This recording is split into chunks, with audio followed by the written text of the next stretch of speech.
हर महादेव, जय भोलेनाथ। नमस्कार दोस्तों, आप सभी का स्वागत है धर्म ज्ञान के मार्ग में। आज हम बात करेंगे देव उठनी एकादशी पर भूल कर भी ना करें यह 5 काम। नहीं मिलता है व्रत का फल, होता है भारी नुकसान। दोस्तों, ज्योतिष पंचांग के अनुसार देव उठनी एकादशी जो है कार्तिक माह के शुक्ल पक्ष की एकादशी तिथि को रखा जाता है।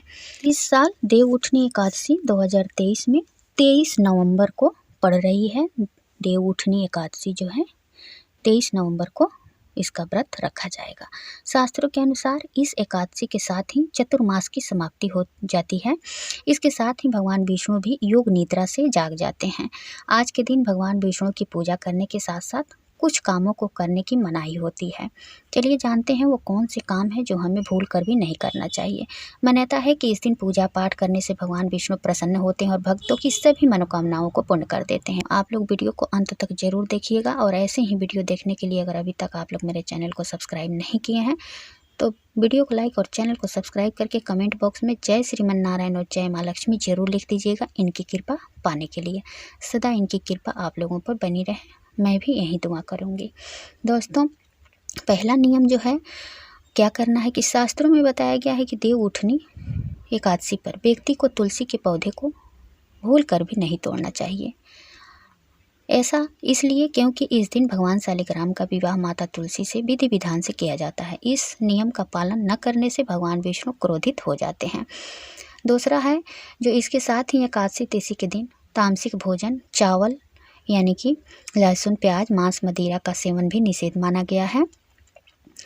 इस दिन चावल खाने से व्यक्ति को रेंगने वाले जीव की योनि में जन्म होता है।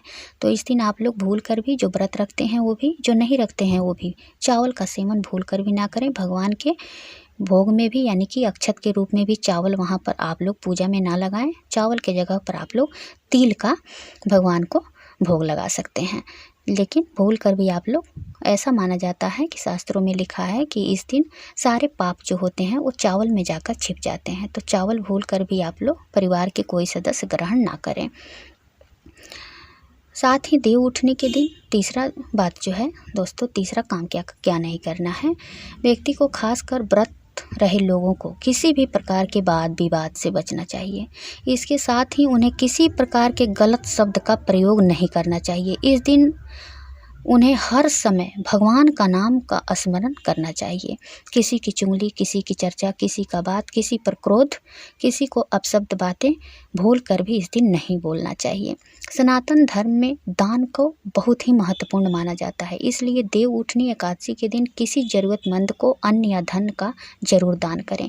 जितना ही समर्थ है उतना ही में करें, इससे 1000 गुना फल होकर के हमें मिलता है।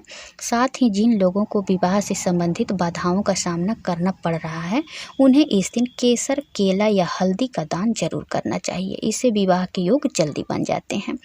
शास्त्रों में यह भी बताया गया है कि देव उठनी एकादशी के दिन व्रत रखने से व्यक्ति को धन, ऐश्वर्य, सम्मान यानी कि मान सम्मान और संतान की सुख की प्राप्ति होती है। साथ ही यह भी माना जाता है कि ऐसा करने से पितरों को मोक्ष की प्राप्ति होती है।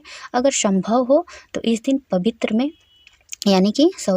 नदी में जरूर स्नान करें या घर में नहाने के पानी में आप गंगा जल मिला करके स्नान करें पूजा के पहले। दोस्तों, मैं 2-3 वीडियो जो है एकादशी व्रत का आप लोगों को दे चुकी हूँ। आप लोग उस वीडियो में चाहें तो चेकआउट कर सकते हैं जा कर के। मैं सारी पूजा विधि एकदम सरल तरीके से आप लोगों को बताई हूँ कि पूजा में आपको क्या करना है, क्या नहीं करना है। एकदम सरल तरीके से देव उठनी एकादशी व्रत की सारी संपूर्ण जानकारी मैं आप लोगों को दे चुकी हूँ। तो आप लोग अगर चाहें तो जा करके उसमें चेकआउट कर सकते हैं आपको क्या नहीं करना है। और मैं कुछ और भी बता देती हूँ दोस्तों कि देवोत्थान एकादशी व्रत के दौरान निर्जला या सिर्फ पानी पीकर ही व्रत रखना चाहिए। अगर आप बीमार हैं, उम्रदराज हैं, गर्भवती महिला हैं, इस व्रत के दौरान फलाहार भी कर सकती हैं।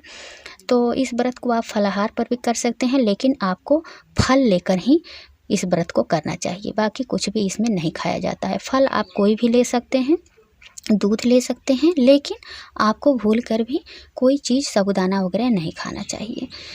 तो आप लोग ध्यान रखें, इस दिन झाड़ू भी भूल कर भी ना लगाएं। झाड़ू लगाने से अनजाने में जीव मर जाते हैं, तो हमारा व्रत जो है खंडित हो जाता है और हमें पाप का भागीदार बनना पड़ता है। देव उठनी एकादशी के दिन व्यक्ति को ब्रह्मचर्य का पालन जरूर करना चाहिए। व्रत का यानी कि ब्रह्मचर्य का पालन करना बहुत ही अहम बात है।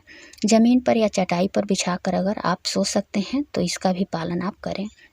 इसके अलावा एकादशी के दिन जो है, देव उठनी एकादशी के दिन चावल तो मैं बताई हूँ कि नहीं लेना है। देव उठनी एकादशी के दिन किसी दूसरे के घर का भोजन नहीं करना चाहिए, यहाँ तक कि दूसरे के घर का पानी भी नहीं पीना चाहिए। एकादशी के दिन भगवान नारायण को पान अर्पित किया जाता है, ऐसे में व्यक्ति को पान नहीं खाना चाहिए इस दिन। इसके अलावा एकादशी तिथि पर जौ, मसूर की दाल, बैगन और सेम फली को खाना भी वर्जित माना जाता है। देव उठनी एकादशी के दिन बाल, दाढ़ी और नाखून आदि काटने से आपको परहेज करना चाहिए। दशमी के दिन ही सूर्यास्त से पहले यानी कि आपको एकादशी के एक दिन पहले नहाए खाए के दिन से ही आपको सतर्क हो जाना है। तो आप लोगों को ध्यान रखना है, एकादशी के एक दिन पहले से ही आपको जो है सेंधा नमक का प्रयोग करना चाहिए, यानी कि जो नमक हम डेली यूज करते हैं सादा नमक, उस नमक का यूज नहीं करना चाहिए। एक दिन पहले से ही हमें, कोई भी एकादशी हो दोस्तों बहुत ही पुण्यदायी होती है। आप लोग जो भी यह व्रत करता है एकादशी का, उसे जो है मोक्ष की प्राप्ति होती है, चाहे वह कोई भी एकादशी हो। एकादशी सभी एकादशी जो है पुण्य देने वाली होती हैं, लेकिन इसी एकादशी देव उठनी एकादशी से ही हम इस व्रत का शुरुआत करते हैं, यानी कि प्रारंभ करते हैं देव उठनी एकादशी से ही। जिसको भी एकादशी व्रत शुरू करना है वो इसी एकादशी व्रत से शुरू करेगा। इस एकादशी का फल जो है कई गुना होकर के हमें प्राप्त होता है। तो आप लोग इस एकादशी में जो व्रत करते हैं वो, जो नहीं करते हैं वो भी गलती से भी कोई भूल चूक ना करें, जिससे कि आपको पाप का भागीदारी बनना पड़े। तो ध्यान रखिएगा, जो भी बातें थी कि क्या नहीं करना है, मैं उस बारे में आप लोगों को बता चुकी हूँ। और आप लोग पिछले वीडियो देखिएगा जा कर के, उसमें सब कुछ मैं बताई हूँ।